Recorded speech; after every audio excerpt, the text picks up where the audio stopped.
تو اس کا مطلب یہ تھا کہ اس سال رمضان کے صرف 29 روزے ہونے والے ہیں اور 29 تراویح ہونے والی ہے. پہلے دن 2 پڑھا دیے، اس کے بعد پورا ایک. اور اگر شاہ صاحب پہلے دن 1 پارہ پڑھا رہے ہیں تو اس کا مطلب یہ تھا کہ اس سال رمضان کے 30 روزے ہونے والے ہیں اور 30 تراویح ہونے والی ہے اور ہر دن کی تراویح میں 1 پارہ برابر چلے. ایسے بصیرت والے تھے. اور اکابر کا معمول بھی تھا کہ رمضان کی ساری راتوں میں کلام پاک کو مکمل کرتے تھے. اب جس کا شوق ہے وہ کرے، 5 دن میں کرے، 10 دن میں کرے، 15 میں کرے، 27 میں کرے، سب کرے. لیکن ہمارے اکابر کا درس یہی تھا کہ پورے 29 دن کلام پاک پڑھتے تھے. تو الحمدللہ آج کلام پاک تکمیل کو پہنچا ہے. اللہ رب العزت اس کو قبول فرمائے. میرے عزیز دوستو، کلام اللہ شریف یہ اللہ کے نبی صلی اللہ علیہ وسلم کا ایک جیتا جاگتا معجزہ ہے.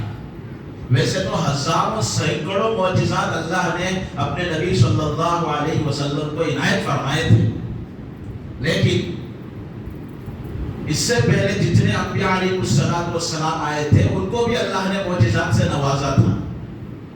لیکن نبی کا معجزہ وہ نبی کے ساتھ رہتا ہے، نبی کی حیات تک رہتا ہے. جیسے ہی نبی اس دنیا سے پردہ فرما گئے ان کا معجزہ بھی ان کے ساتھ گیا. جب تک حیات ہیں ان کا معجزہ برابر چلتا ہے، لیکن جیسے ہی اس نبی کا انتقال ہوا تو اس کے ساتھ وہ معجزہ بھی رخصت ہو جاتا ہے. جیسے حضرت موسیٰ علیہ السلام کو اللہ نے عصا دیا تھا معجزے کے طور پر، جیسے سورۃ طٰہٰ میں مفصل ہے. پھر اللہ نے فرمایا اس عصا کو نیچے ڈالو. جب حضرت موسیٰ علیہ السلام نے اس عصا کو نیچے ڈالا تو وہ اژدہا بن گیا. تو وہ لکڑی کا عصا اژدہا بن گیا. تو اللہ نے حضرت موسیٰ کو یہ معجزے کے طور پر عصا دیا تھا. یہاں تک کہ ایک مرتبہ حضرت موسیٰ علیہ السلام کسی جگہ آرام فرما رہے تھے، بازو کا عصا پڑا ہوا تھا. تو لوگوں نے سوچا کہ یہی عصا ہے جو فساد کی جڑ ہے، اگر اس کو ہٹا لیا جائے، نکال لیا جائے تو یہ کچھ نہیں کر سکیں گے ہمارا. یہ سوچ کر وہ لوگ اس عصے کے پاس قریب آئے تو عصا حرکت کرنے لگا. تو ان کی ہوا ٹائٹ ہو گئی. ایسا نہ ہو کہ خرید جائے، اژدہا بن جائے، واپس چلو. حالانکہ نبی سو رہا ہے لیکن اس کا معجزہ جاگ رہا ہے. لیکن اللہ رب العزت نے اپنے نبی محمد رسول اللہ صلی اللہ علیہ وسلم کو ایسا معجزہ دیا کہ ہمارا نبی اپنی مزار میں آرام کر رہا ہے، لیکن اس کا معجزہ ابھی بھی جیتا جاتا پوری دنیا میں تہلکہ مچا. اس وقت کے نبی کا معجزہ تھا، نبی آرام فرما رہے ہیں لیکن ان کا معجزہ وہ جانتا ہے. اور اللہ نے حضور صلی اللہ علیہ وسلم کو جو کلام اللہ کا معجزہ دیا، نبی رخصت ہو گئے، اپنے آرام گاہ میں آرام فرما رہے ہیں، لیکن ان کا معجزہ باقی ہے. یہ سب سے بڑی دلیل ہے کہ میرے اور آپ کے آقا محمد رسول اللہ صلی اللہ علیہ وسلم خاتم النبیین ہے. آپ کے بعد کوئی نبی آنے والا نہیں ہے، آپ کے بعد کوئی شریعت بھی آنے والی نہیں ہے، آپ کے بعد کوئی امت بھی آنے والی نہیں ہے. پڑھا ہم لوگوں نے والذین یؤمنون بما انزل الیک وما انزل من قبلک، والذین یؤمنون بما انزل الیک وما انزل من قبلک. ایمان والوں کی تعریف اللہ فرما رہے ہیں، ان کا وصف بیان فرما رہے ہیں. ان کی صفت یہ ہے کہ یہ لوگ ایمان لاتے ہیں آپ پر نازل شدہ کتاب یعنی قرآن مجید پر. آپ کو اللہ نے جو کتاب عطا فرمائی ہے قرآن مجید، اس پر یہ ایمان لاتے ہیں. وما انزل من قبلک، اور اسی طرح اس کتاب پر اور ان رسالوں پر اور ان احکامات پر بھی ایمان لاتے ہیں جو آپ سے پہلے دوسرے انبیاء علیہ السلام پر نازل ہوئے. ایمان والوں کی شان یہ بتائی کہ آپ پر جو قرآن اترا اس پر بھی ایمان ہے، اور آپ سے پہلے جو انبیاء اور رسول پہنچے ان پر اور صحیفے نازل ہوئے اس پر بھی ایمان لاتے. بات ختم. یہ نہیں فرمایا کہ یہ ایمان والے آپ کے بعد جو کتابیں آنے والی ہیں، رسائل آنے والے، اس پر بھی ایمان لائے. اللہ نے نہیں فرمایا. یہ صاف دلیل ہے کہ آپ سے پہلے نبی تھے، آپ سے پہلے رسول تھے، آپ سے پہلے کتابیں تھی، آپ سے پہلے صحیفے تھے. آپ کے بعد سب ختم ہے. آپ کے بعد اگر کوئی نبوت کا دعویٰ کرتا ہے تو جھوٹا ہے. اگر کوئی اس کی بات مانتا ہے تو وہ بھی اس کا ایمان بھی خطرے میں. اس لیے میرے عزیز دوستو یہ بات ذہن نشین ہونی چاہیے کہ میرے اور آپ کے آقا محمد رسول اللہ صلی اللہ علیہ وسلم آخری نبی ہے. آپ کے بعد کوئی نبی آنے والا نہیں ہے. اس کو اچھی طرح ذہن میں بٹھائیں.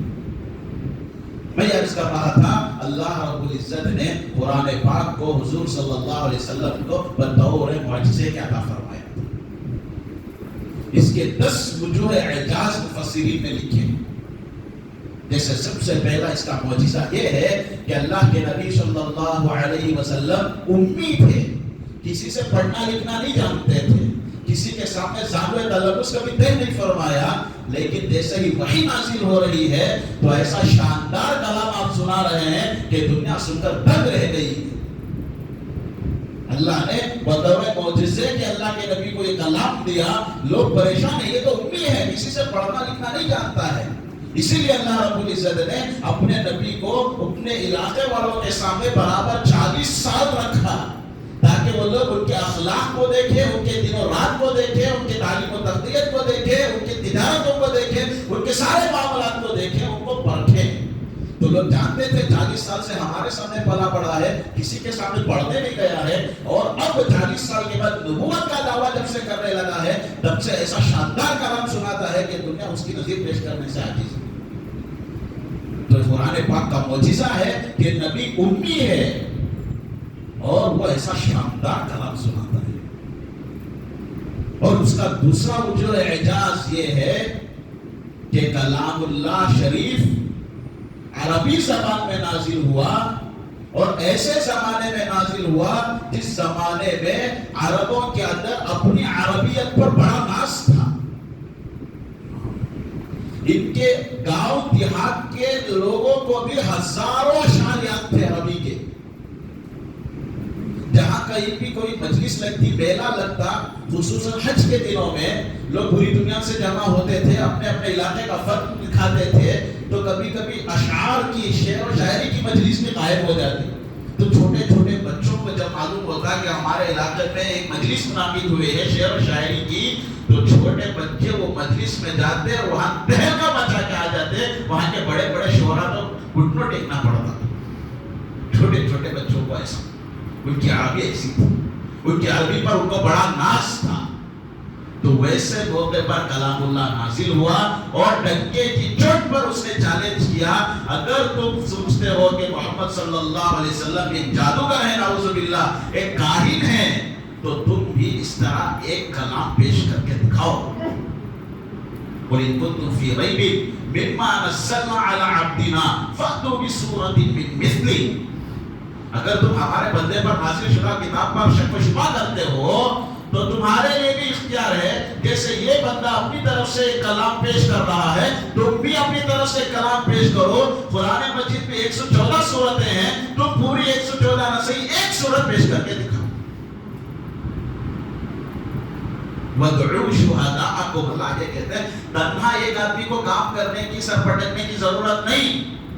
جتنی کی جماعت پوری دنیا سے شعراء کی اور عربی دانوں کی, بلاغت جاننے والوں کی بلا سکتے ہو, بلا لو, سب کو بلا لو. یہاں تک کہ جن بتوں کی تم پوجا کرتے ہو ان کو بھی مدد کے لیے بلا لو. فَإِن لَمْ تَفْعَلُوا وَلَن تَفْعَلُوا, یہ ہرگز ایسا نہیں کر سکے کہ اللہ تعالیٰ کلام پاک میں لن کے ساتھ فرماتے ہیں ہرگز نہیں لا سکے. اور آج بھی کلام اللہ شریف کا یہ چیلنج برابر ہے. 1500 سال کے قریب ہو گیا, 1500 سال کے عرصے میں آج تک کوئی کلام اللہ کا نظیر نہیں پیش کر سکتا. اور وہ دور تو جیسے میں نے ابھی کہا شعراء کا دور تھا. یہاں تک کہ امراء القیس ایک عربی کا بہت بڑا شاعر تھا, بڑے بڑے شعراء میں اس کا نام آتا تھا. یہاں تک کہ کعبۃ اللہ کے اندر اس کے اشعار لٹکے ہوئے ہوتے تھے, اتنا بڑا شاعر تھا. ایک مرتبہ اس نے رات میں سوتے وقت جو چراغ جل رہا تھا, جو بتی جل رہی تھی, اس کو اپنی بیوی سے کہا اقتل السراج, جو بتی جل رہی ہے اس کو قتل کر دو. ایسا الفاظ اس نے استعمال کیا, اقتل السراج, جو بتی جل رہی ہے اس کو بجھا دو. تو اس کی بیوی نے کہا تو مجھے چھوڑ دے, تو میرے لائق ہی نہیں ہے, اس لیے کہ وہاں لفظ اقتل السراج نہیں آتا ہے, اطفئ السراج آتا ہے, بتی کو بجھاؤ. لہذا تو نے یہ جو کہا اقتلی سراج، اب تو میرے قابل بھی نہیں. اتنا بڑا شاعر کہ اس کے اشعار کعبۃ اللہ میں لٹکے ہوئے ہیں، تو آپ اندازہ لگا سکتے ہیں اس کی عورت کا کتنا علم رہا ہوگا، اس کی عورت کا بلاغت کے اندر کتنی مہارت رکھتی ہوگی ایسے دور میں. اور وہ دور ایسا تھا کہ مشرکین اسلام کو نیچا دکھانے کے لیے کچھ بھی کرنے کے لیے تیار تھے. جیسے ہم لوگ بار بار سنتے ہیں کہ محمد صلی اللہ علیہ وسلم کو تبلیغ سے روکنے کے لیے عتبہ ابن ابی ربیعہ یا اور کوئی دوسرے سردار باقاعدہ ابو طالب سے اجازت لے کر پہنچے اور کہنے لگے بھتیجے تو جو کام کر رہا ہے اس کو چھوڑ دے. اگر تو یہ کام کر کے ایک چھوٹی سی کمیٹی جما کے ایک اپنی پارٹی بنانا چاہتا ہے تو سن، ہم خود سارے اپنی سرداری تجھے دے دیں گے، تجھے اپنا بادشاہ بنا لیں گے. اگر تو یہ تبلیغ سے مالدار بننا چاہتا ہے، لوگوں سے مال وصول کرنا چاہتا ہے، پریشان مت ہو، ہم چندہ کر کے پورے عرب کا مال تیرے خدموں میں ڈال دیں گے. اگر اس کے ذریعے کسی عورت کو متاثر کرنا چاہتا ہے، اس کو امپریس کرنا چاہتا ہے، ہم عرب کی حسین و جمیل عورتوں کو لا کر تیرے حوالے کر دیں گے، بس تو یہ چیز چھوڑ دے. یعنی عربوں کو اتنا مجبور ہونا پڑا کہ یہاں تک انہوں نے کوشش کر لی کہ ان کو کسی طرح روکا جائے. اگر اس کے مقابلے میں تو اتنا کچھ کر رہے ہیں، قرآن کہتا ہے ایک سورت لا کے پیش کرو ان کو جان چھوٹ جائے. سوچو آپ کتنے مجبور ہو گئے ہوں گے، اتنا کچھ کرنے کے لیے تیار ہیں، لیکن اتنے سارے لوگ مل کر فرات کا چیلنج پورا کرنے کے لیے کہ نہیں. دوسری طرف یہ تو لالچ تھی، دوسری طرف اپنے آپ کو پوری طرح بے غیرت بنا دیا. جب مدیحت مسلمان ہجرت کرنے کے لیے جاتے تھے ان پر روک تھام لگاتے تھے، یہاں تک کہ جب اللہ کے نبی مدینہ پہنچ گئے تو وہاں باقاعدہ اپنا جان مال سب کچھ لگا کر اسلام کو نیست و نابود کرنا چاہتے تھے. کتنے لوگ ان کے مارے گئے، کتنا مال ان کا ضائع ہوا. بھئی اتنا کچھ کرنے کی کیا ضرورت ہے؟ تم اپنا اسلحہ لے جا رہے ہو، مال لگا رہے ہو، اپنی جان بھی دے رہے ہو، اتنا کچھ کرنے کی ضرورت نہیں. ایک صورت پیش کر دو، وہ چھوڑ دیں گے. تو یہ خود سمجھ گئے کہ ایک صورت کو پیش کرنے کے مقابلے میں جان مال تو لگ سکتا ہے، اپنے آپ کو قربان تو اور ہلاک تو کر سکتے ہیں، لیکن ایک صورت نہیں پیش کر سکتے. یہ بھی نہیں کام کر سکا تو اپنے آپ کو اتنا گرا دیا کہ جب لوگ باہر سے حج کے لیے آتے تھے تو ان کو ورغلانے لگ گئے. یہ تو مشکلوں کی علامت ہے.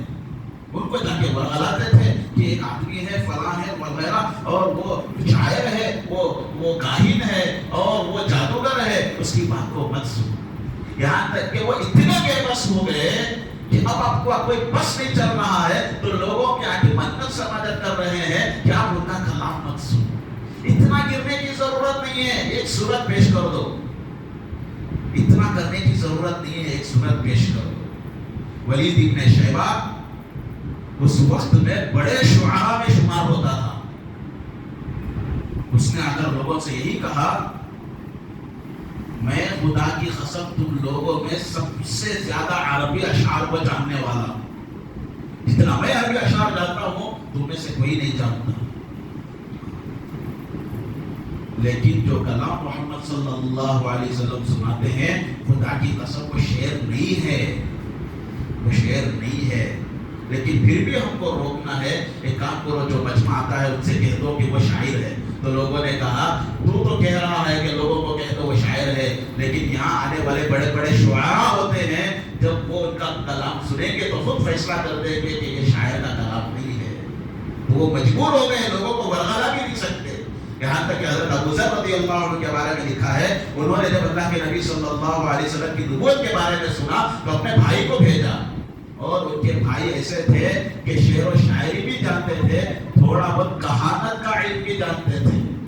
تو لوگوں نے کہا کہ یہ شاعر ہے، لوگوں نے کہا کہ یہ کاہن ہے، لوگوں نے کہا یہ جادوگر ہے. لیکن ان کے بھائی تو تینوں فنون جانتے تھے، اور وہ جا کر گئے اور سننے لگے تو فیصلہ کر لیا یہ نہ تو شعر ہے، نہ تو کسی کاہن کا کلام ہے، نہ کسی جادوگر کا کلام ہے. اپنے بھائی کے پاس جا کر رپورٹ دی، وہ سمجھا. یہ چیلنج قرآن پاک کا آج بھی موجود ہے. اگر کہنے والے یوں کہیں کہ کہ بہت ممکن ہے کہ اس زمانے میں کلام پاک کے چیلنج کو لوگوں نے قبول کر کے کوئی رسالہ قرآن کی جگہ میں لکھا ہوگا. اب یہ 1500 سال ہو گئے ہیں، بہت ممکن ہے وہ رسالے گم ہو گئے ہوں گے، وہ محفوظ نہیں رہے ہوں گے. لوگوں کے ذہن میں سوال اٹھتا ہے، قرآن تو اتنا چیلنج کر رہا ہے اور وہ لوگ عربی دان، مہارت، فصاحت، بلاغت سب رکھتے تھے، تو بہت ممکن ہے کہ ان لوگوں نے اس وقت میں قرآن کی جگہ کوئی کتاب یا رسالہ لکھا ہوگا، لیکن 1500 سال ہو گئے ہم تک نہیں پہنچا ہوگا. تو میرے عزیز دوستو، قرآن پاک جو چیلنج کر رہا ہے اور قرآن پاک کی حفاظت کرنے والے لوگ اس وقت بھی اور اس وقت بھی اگر آپ ریشو لگائیں گے، حساب لگائیں گے، تو بہت ممکن ہے 20% لوگ قرآن پاک کی حفاظت کرنے والے رہے ہوں گے. اور جو قرآن کے دشمن تھے، قرآن کے مخالف لوگ جو تھے، وہ تو تقریباً 80% تو رہے ہوں گے.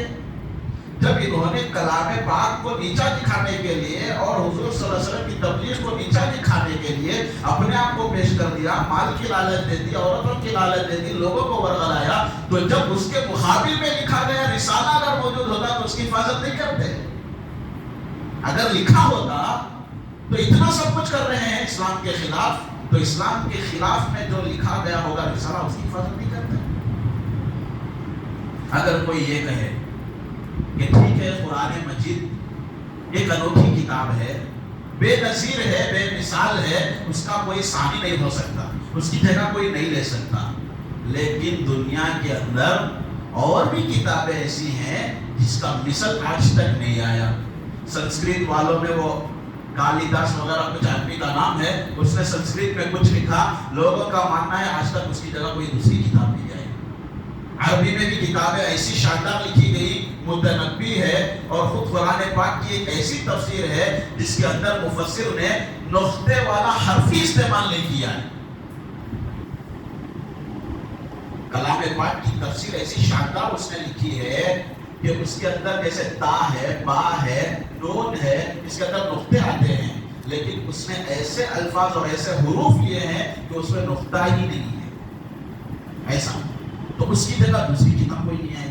اور فارسی میں شیخ سعدی رحمۃ اللہ علیہ کی شیخ سعدی رحمۃ اللہ علیہ کی گلستان سعدی ہے، 800 سال ہو گئے، فارسی والوں نے دوبارہ اس کی ٹکر کی کوئی کتاب نہیں لکھی. اگر کوئی یہ کہے کہ ایسی کتابیں اور زبانوں میں بھی ہیں اور ماہرین نے بھی لکھی ہے کہ اس کا کوئی نظیر نہیں اور کلام پاک کا بھی کوئی نظیر نہیں، تو کیا فرق رہا؟ میرے عزیز دوستو، اس کا فرق یہ ہے کہ سنسکرت والے نے جو لکھا، انگریز نے جو لکھا، فارسی والے نے جو لکھا، عربی والے نے جو لکھا، وہ اپنی طرف سے نہیں لکھا. سال ہاں سال وہ اپنے کسی استاد کے پاس پڑھا ہوگا، وہ اپنے کسی مدرسے میں پڑھا ہوگا، کسی اسکول میں پڑھا ہوگا، اپنے کسی دوستوں کے ساتھ پڑھا ہوگا. پورے سالوں سال کی محنت کے بعد وہ اپنی زندگی کا تجربہ اس میں لکھ رہا ہے. اور میرے اور آپ کے آقا محمد رسول اللہ صلی اللہ علیہ وسلم جو کلام پاک سنا رہے ہیں، وہ کبھی کسی کے پاس زیادہ تلفظ نہیں کیے. لہذا دوسری انوکھی کتابوں کو اور کلام پاک کو ایک ساتھ جوڑنا یہ خلقندی کے خلاف ہے. اسی طرح میرے عزیز دوستو، کلام اللہ کا یہ معجزہ ہے کہ وہ آگے آنے والے احوال کی بھی اپنے نبی کو خبر دیتا تھا. بے شک گویا دی ہے کلام پاک نے، جیسے سورہ روم میں ہے، الف لام میم غلبت الروم فی ادنی الارض وهم من بعد غلبهم سيغلبون في بضع سنين. اس میں یہ ہے کہ زمانے سے روم اور فارس کے ٹکر چلتے تھے. دنیا کی چلتی ہے رومن امپائر اور پرشین امپائر کے نام سے، بڑی بڑی حکومتیں تھیں ان کے آپس میں ٹکراؤ ہوتے تھے. تو رومن امپائر جو تھی وہ اہل کتاب تھے، یعنی سابقہ نبیوں کو ماننے والے تھے، اللہ کے نبی کو نہیں مانتے تھے لیکن اللہ کو مانتے تھے. اور جو فارس والے تھے وہ آگ کی پوجا کرنے والے اور مشرک تھے. لہٰذا مشرکین کو ان کے ساتھ نرم گوشہ تھا اور اہل کتاب کے ساتھ مسلمانوں کو ایک گونا نرم گوشہ تھا. اس وقت ابھی ان کے احکامات نازل نہیں ہوئے تھے. لہذا جب ان کا ٹکراؤ ہوا تو مشرکین عرب یہ چاہتے تھے کہ فارس والے جیت جائے کیونکہ وہ بھی ہماری طرح مشرک ہیں، اور مسلمان چاہتے تھے کہ روم والے جیت جائے کیونکہ وہ بھی اللہ کو ماننے والے ہیں. لیکن حضرت ابوبکر رضی اللہ عنہ نے یہ شرط بنی کہ نہیں، روم والے ہی جیتیں گے. لیکن ہوا یہ کہ فارس والے جیت گئے اور مسلمانوں کو یہ لوگ مذاق اور ٹھٹا اڑانے لگے. تم نے کہا کہ روم والے جیتیں گے لیکن یہاں فارس جیت گیا. لیکن اللہ نے فوراً آیت نازل فرما دی, اللہ کے نبی ابھی تو کچھ وقت کے لیے روم مغلوب ہوا ہے لیکن چند سالوں کے اندر روم غالب ہو کر رہے گا. تو حضرت ابوبکر رضی اللہ عنہ نے دوبارہ شرط لگائی اور اس سے 10 گنا بڑی شرط لگائی اور کہا کہ 10 سال کے اندر روم دوبارہ غالب ہو کر رہے گا. تو اسی 10 سال کے اندر دوبارہ روم غالب آ گئے. تو وہ جو شرط کی رقم ملی تھی اللہ کے نبی صلی اللہ علیہ وسلم نے فرمایا کہ اس کو لینے کی اجازت نہیں ہے, یہ جوئے کی طرح. بہرحال کلام اللہ شریف نے جو آگے کی پیش گوئی فرمائی تھی وہ سچ. اسی طرح کلام اللہ کا معجزہ یہ ہے کہ گزشتہ اقوام, جس کا جو قومیں گزری ہیں ان کی شریعتیں بھی کلام اللہ بتا دیتا ہے. یعنی یہودی آتے تھے, ان کے پاس کچھ مسئلہ حل نہیں ہوتا, اگر ان کے پاس سزا میں کوئی شدت ہوتی تو وہ مسلمانوں سے آ کر وہ مسئلہ حل کرنے کی کوشش کرتے. لیکن ان کی شریعت میں, ان کی کتاب کے اندر اس جرم کی جو سزا ہوتی, اللہ کے نبی صلی اللہ علیہ وسلم ان کو اسی طریقے کی سزا سناتے تھے. یعنی گزشتہ انبیاء علیہ السلام کی جو شریعت تھی وہ بھی قرآن مجید نے حضور کو بتا دی.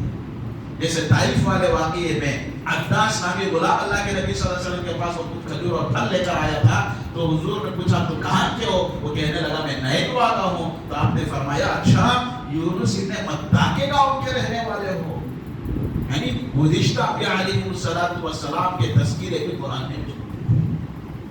اسی طرح قرآن پاک کا معجزہ یہ ہے کہ وہ دل کی باتوں کو بھی کلام اللہ میں نازل فرما دیتا ہے.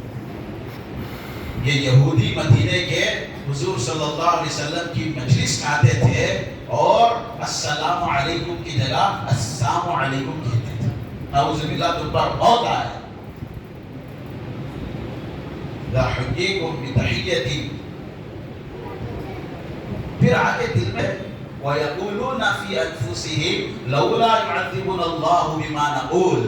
ہم تو حضور کی مجلس میں آتے ہیں اور سلام کر کے دعا دینے کے بجائے بد دعا دیتے ہیں, لیکن اللہ پھر بھی ہمارے اوپر کوئی عذاب ہی نازل نہیں کرتا. یعنی دل ہی دل میں یہ ان کے اندر وسوسہ اور یہ خباثت پنپتی تھی کہ ہم تو اس طرح کر رہے ہیں پھر بھی اللہ ہمارا کچھ نہیں کر سکتا. تو ان کے دل کی باتوں کو بھی اللہ نے قرآن مجید میں نازل فرما دیا حسبہ جہنم وبئس المصیر. کہ جہنم ہے ان کے لیے. ابھی دنیا میں ان کی پکڑ نہیں فرما رہے ہیں کا مطلب یہ نہیں ہے کہ ہم ان کو نہیں جانتے ہیں, ان کی باتیں نہیں سن رہے ہیں, بلکہ جہنم ان کے لیے تیار ہے, وہ ان کے لیے کافی ہے. اسی طرح کچھ چیزیں کلام اللہ شریف ایسے بتا دیتا ہے پورے دعوے کے ساتھ اس کو ثابت کرتا ہے. جیسے یہودیوں کے بارے میں فرمایا, ان کا یہ ماننا ہے یہودیوں کا کہ ہم سب اللہ کی اولاد ہیں. نحن ابناء اللہ. ان کا یہ دعویٰ ہے کہ ہم سب اللہ کی اولاد ہیں اور اس کے محبوب بندے ہیں. ہمارے نسل کے علاوہ جتنے بھی ہیں وہ کوئی بھی ہماری طرح نہیں ہے. اسی وجہ سے آج بھی اگر کوئی آدمی یہودی بننا چاہتا ہے تو وہ آپ کو اپنی کیٹیگری میں نہیں لیں گے, اس لیے کہ آپ دوسری نسل کے ہو. ان کی جو نسل ہے وہ سمجھتے ہیں ہمارے نسل کے لوگ اللہ کے اولاد ہیں, اللہ کے محبوب ہیں. تو اللہ کہتے ہیں قُلْ يَا أَيُّهَا الَّذِينَ هَادُوا إِن زَعَمْتُمْ أَنَّكُمْ أَوْلِيَاءُ لِلَّهِ مِن دُونِ النَّاسِ فَتَمَنَّوُا الْمَوْتَ إِن كُنتُمْ صَادِقِينَ. اے نبی جن یہودیوں سے کہہ دیجئے کہ اگر تم ہی اللہ کے ولی ہو, اللہ کے دوست ہو, اللہ کے محبوب ہو تو پھر موت کی تمنا کر کے دکھاؤ. تم اللہ کے نیک ہو. نیک بندہ مرنے کو کبھی ڈرتا نہیں ہے, مرے گا تو اسے خوشی ہوگی کہ میں اپنے رب سے جا ملوں گا. تو اللہ کے نبی کو اللہ نے فرمایا یہ یہودی سمجھتے ہیں کہ ہم اللہ کے ولی ہیں, اللہ کے اولاد ہیں, ان سے آپ فرمائیے کہ تم موت کی تمنا کر کے دکھاؤ اگر تم سچے. پھر آگے خود اللہ فرماتے ہیں وَلَن يَتَمَنَّوْهُ. وہ کبھی بھی موت کی تمنا کر کے نہیں دکھائیں گے, اس لیے کہ وہ خود جانتے ہیں کہ انہوں نے کیا کیا گل کھلائے ہیں دنیا کے اندر. یعنی قرآن پورے رسوخ کے ساتھ یہ کہتا ہے کہ نہیں یہ دعوے میں جھوٹے ہیں. اگر یہ سمجھتے ہیں کہ اللہ کے محبوب ہیں تو موت کی تمنا کرو. یہ جانتے ہیں کہ اگر موت کی تمنا کریں گے موت فوراً آ جائے گی اور ہمارے کرتوتوں کا بدلہ بھگتنا پڑے گا. اسی طرح میرے عزیز دوستو کلام اللہ کا معجزہ یہ ہے کہ وہ اپنے سننے والا وہ ہمیشہ متاثر ہو جاتا ہے. چاہے مسلمان ہو چاہے ہو، کلام اللہ کے اندر ایک ایسی حلاوت ہے، ایک ایسی لذاذت ہے کہ سننے والا متاثر ہو کے رہتا ہے۔ حضرت جبیر بن مطعم رضی اللہ عنہ فرماتے ہیں ایک مرتبہ میں اللہ کے نبی صلی اللہ علیہ وسلم کے پاس گزر رہا تھا، اللہ کے نبی صلی اللہ علیہ وسلم مغرب کی نماز پڑھ رہے تھے، سورہ طٰہٰ کی تلاوت فرما رہے تھے، اور میں سنا تو پھر میرے دل کے اندر اسلام نے گھر کر لیا، حالانکہ وہ مسلمان نہیں تھے۔ آج بھی میرے عزیز دوستو کلام اللہ کے اندر یہ حلاوت موجود ہے، جو سنتا ہے بس وہ سب متاثر ہو جاتا ہے۔ اسی طرح کلام اللہ کا ایک معجزہ یہ بھی ہے کہ اس کو پڑھنے والا کبھی اکتاتا نہیں ہے۔ ہم لوگ دن میں 5 نمازیں پڑھتے ہیں، ہر نماز کے ہر رکعت میں سورہ فاتحہ پڑھتے ہیں، کبھی اکتاہٹ ہوئی؟ اتنے سال سے تو پڑھ رہے ہیں، بس تھوڑا دوسرا پڑھ لیتے ہیں، کبھی اکتاہٹ نہیں ہوگی۔ یہاں تک کہ تراویح پڑھتے ہیں، 20 رکعت پڑھتے ہیں، ہر رکعت میں نیا نیا پڑھتے ہیں، لیکن اس سے پہلے سورہ فاتحہ پڑھتے ہیں، کبھی بھی اکتاہٹ نہیں ہوگی۔ یہ کلام اللہ کا معجزہ ہے۔ حضرت شیخ نے لکھا ہے اگر کسی محبوبہ کا کلام ہو، اس کا خط ہو تو آدمی پڑھتا ہے، جتنا پڑھتا ہے اسے مزہ آتا ہے، لیکن 10 بار پڑھے گا تو اکتا جائے گا، 20 بار پڑھے گا تو اکتا جائے گا، 40 بار پڑھے گا تو اکتا ہی جائے گا۔ اگر جتنا بھی پڑھے اکتا ہی جائے گا، لیکن کلام اللہ کا معجزہ یہ ہے کہ جتنا بھی پڑھو کبھی اکتاہٹ نہیں ہوگی۔ اور اسی طرح اس کا نواں معجزہ یہ ہے کہ اس کی حفاظت کی ذمہ داری اللہ نے اپنے ذمہ لے رکھی۔ اِنَّا نَحْنُ نَزَّلْنَا الذِّكْرَ وَإِنَّا لَهُ لَحَافِظُونَ، بلا شبہ ہم نے ہی اس کلام پاک کو نازل فرمایا ہے، ذکر کو نازل فرمایا ہے، اور ہم ہی اس کی حفاظت کرنے والے ہیں۔ چنانچہ 1500 سال ہو گئے، لوگ اسلام کے خلاف جو کچھ کر سکتے تھے ایڈی چوٹی کا زور لگا دیا، لیکن آج تک کلام اللہ کے ایک زیر زبر کو، اس کی حرکت کو، اس کے منطق کو کچھ نہیں کر سکتے۔ سورہ کہف کے اندر ہے،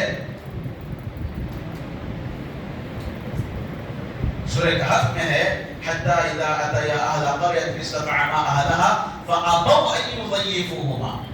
حضرت موسیٰ اور حضرت خضر یہ گاؤں میں پہنچے علیہ السلام، اور وہاں جا کر انہوں نے کھانا پانی طلب کیا، مسافرین تھے لیکن ان لوگوں نے ان کی مہمانی نہیں کی۔ فابوا ان یضیفوہما، قرآن کہتا ہے انہوں نے ان کا اکرام اور ان کی ضیافت کرنے سے انکار کر دیا۔